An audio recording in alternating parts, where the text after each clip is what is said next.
Have you ever bought a game that you instantly regret buying when playing?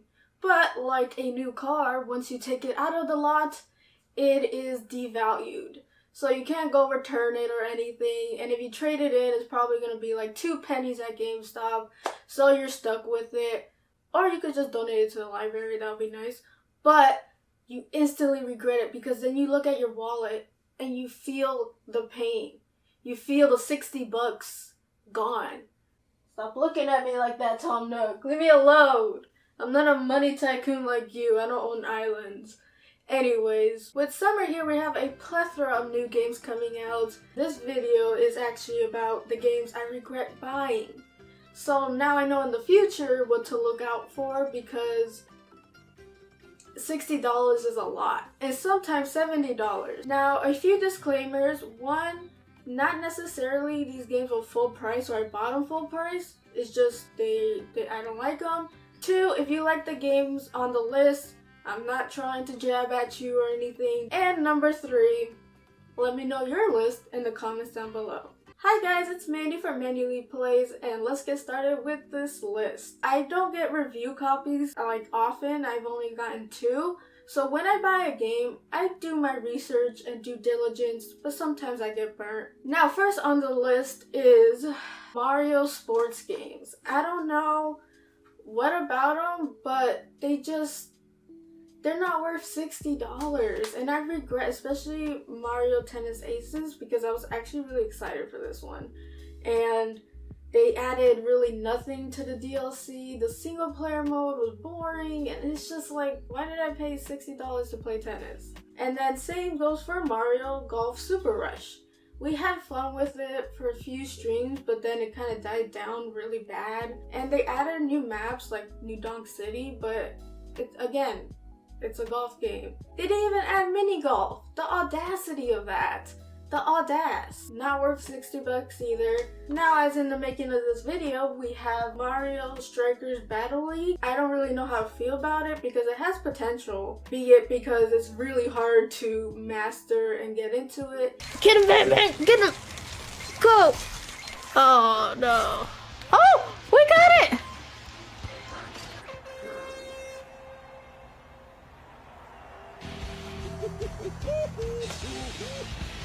Though the online is really bad, and I hope Nintendo fixes that. Nonetheless, this one seems to be a little bit more promising than these two, but still it was 60 bucks, so let's see. I don't know what Nintendo's doing with sports games, but I don't really like it. There's the notorious Switch Sports, which I didn't buy, thank God, because I've heard a lot of people say there's no content in it, and I'm just like, take all these games and mash it into one Nintendo. It's just like, I don't know why they keep splitting up different sports. Like, what are we gonna have next? Mario Swims or something? This is why I love the Mario and Sonic Olympic games, because they have like so much variety. But these are just like, bundle your damn sports games together, please. Please. Now the next game is a game that I regret buying full price, but this one was different because I looked forward to playing it, and it was one of my most anticipated games of 2022, and that is Triangle Strategy. Now, if you want to hear all my thoughts about it, I do have a worth to buy for it, and I really went into why I disliked the game, and it pains me so much because I really wanted to like it. Like, I really wanted to. But it just wasn't, to me, worth $60. Or maybe like Octopath Traveler, they'll put it on Game Pass, and then I'll feel extra shitty when I see it there and I pay full price for it. Oh! But the only caveat to this, I would say, is at least I supported the developers. They made Octopath Traveler, and that's one of my favorite games of all time. Alright. Oh! Who lives in a pineapple under the sea? SpongeBob! Get this game out of here! This is the next game I regret buying. SpongeBob Battle for Bikini Bottom Rehydrated. This is a remake of the GameCube game back in the day. Now, I had really big nostalgia ties to this because I remember going to Blockbuster just to rent this game. Played it for a lot and I loved it. But the rehydrated version it ain't the same, man. It does not hit the same.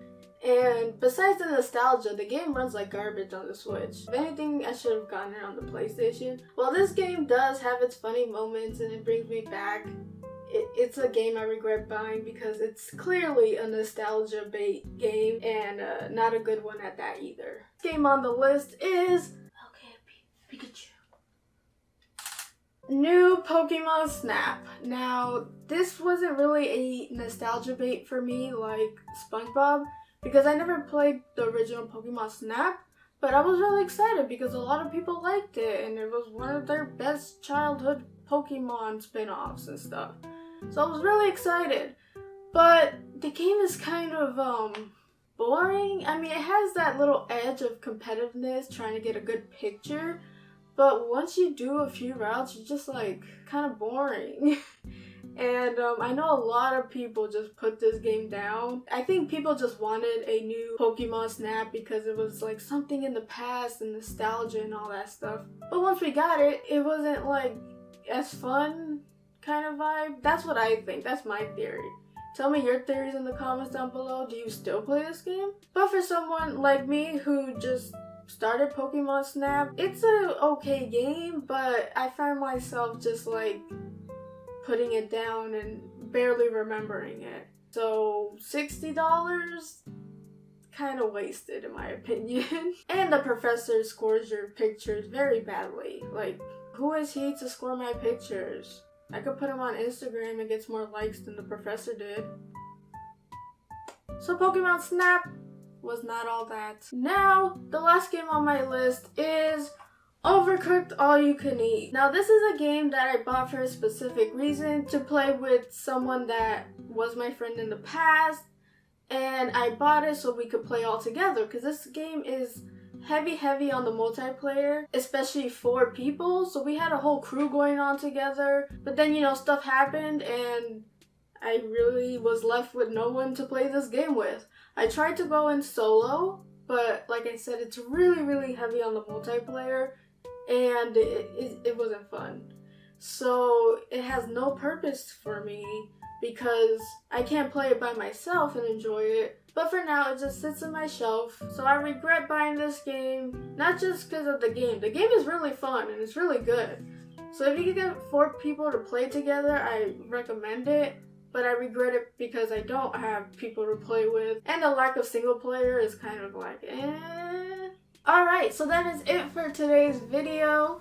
Now, like I said, if you have games that you regret buying, please tell me in the comments down below. I'd love to hear that.